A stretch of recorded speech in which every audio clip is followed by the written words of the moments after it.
May isa pong bata, ang pangalan niya po yung Matthew. Meron siya pong ina, bulag po ang isang mata. At growing up, lumalaki po yung bata, nag-uumpisa po siyang mainis sa kanyang ina. Bakit? Napapahiya daw siya. Dahil sa tuwing ihahatid po siya sa school ng kanyang ina na bulag ang isang mata, nakapikit, ganyan, ay binubuli po siya. Pinagtatawanan ng kanyang mga kaklase dahil sa kanyang nanay. Lalong namuo ang galit sa puso ng bata.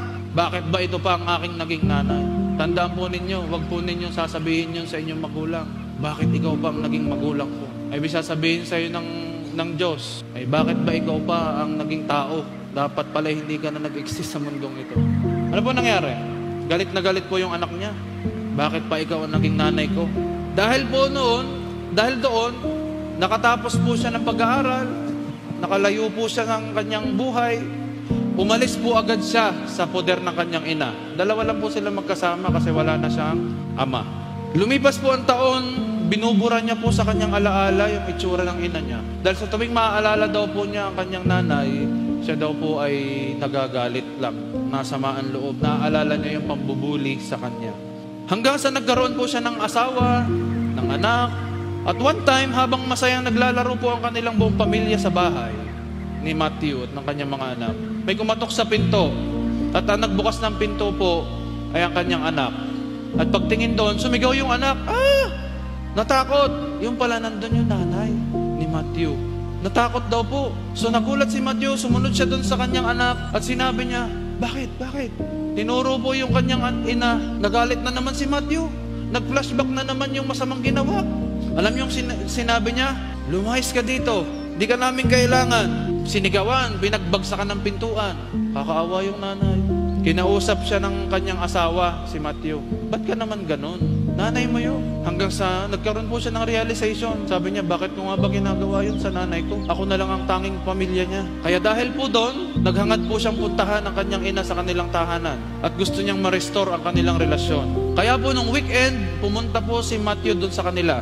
May dala po siyang isang bouquet ng bulaklak. Kumatok po siya ng kumatok, wala pong nagbubukas. Nakailang beses, wala talaga. Tinatawag pa niya, wala talaga. Lumabas ang isa niyang kapitbahay, yun yung marites lagi. Nagpakita. Naaalala niya yung bata na yun yung anak. Umiyak po yung matanda at sabi niya, wala na ang iyong nanay. Biglang gumuho ang mundo ni Matthew at umiyak ng umiyak. Sabi niya, huli na ang lahat.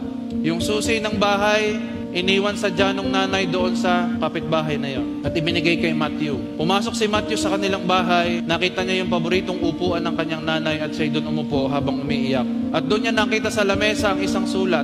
Nakalagay po doon sa sulat, My dearest son, Matthew. Tatagalogin ko na lang po.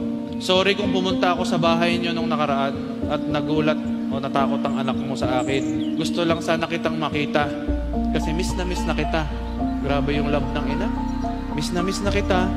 At sa tagal ng panahon na lumipas, mula nang umalis ka sa bahay, hindi na kita muling nakita. Naalala mo pa ba nung bata ka? Na-aksidente ka at nabulag ang isa mong mata. Ayaw kong lumaki ka na may kakulangan, mabuhay ng hindi normal, gaya ng ibang bata. Kaya ibinigay ko sa iyo ang aking mata. Mahal na mahal kita, anak. Grabe yun. We never know the love of a parent till we become parents ourselves. Kung anong itinanim mo sa iyong magulang, maaring anihin mo sa iyong magiging mga anak. Kung nagtanim ka ng galit, maaring magtanim din ng galit sa iyo ang iyong mga anak. Sabi ni Henry Ward Beecher, hindi mo alam. Ihintayin niyo ba o natin na huli na ang lahat? Bago pa natin sabihin mahal natin sila? Bago pa natin i-honor? Ihintayin pa po ba natin na wala na silang buhay sa mundo? Napupunta ka na lang doon sa grave at doon mo na lang siya kakausapin. Sasabihin yung mga gusto mong sabihin na hindi mo nasabi noon. Kapatid, may panahon pa. Kung buhay pa ang parents mo at laging ang nangyayari, pinasasama mo ang kalooban nila, panahon na para magbago at iayos. Una ang relasyon mo sa Diyos at ang relasyon mo sa iyong magulang. Huwag mo nating hihintayin huli na ang lahat at magsisisi tayo, kagaya ng nangyari kay Matthew. Kaya pala bulag ang kanyang ina, nasa kanya ang mata. At hindi niya yun naintindihan hanggang huli.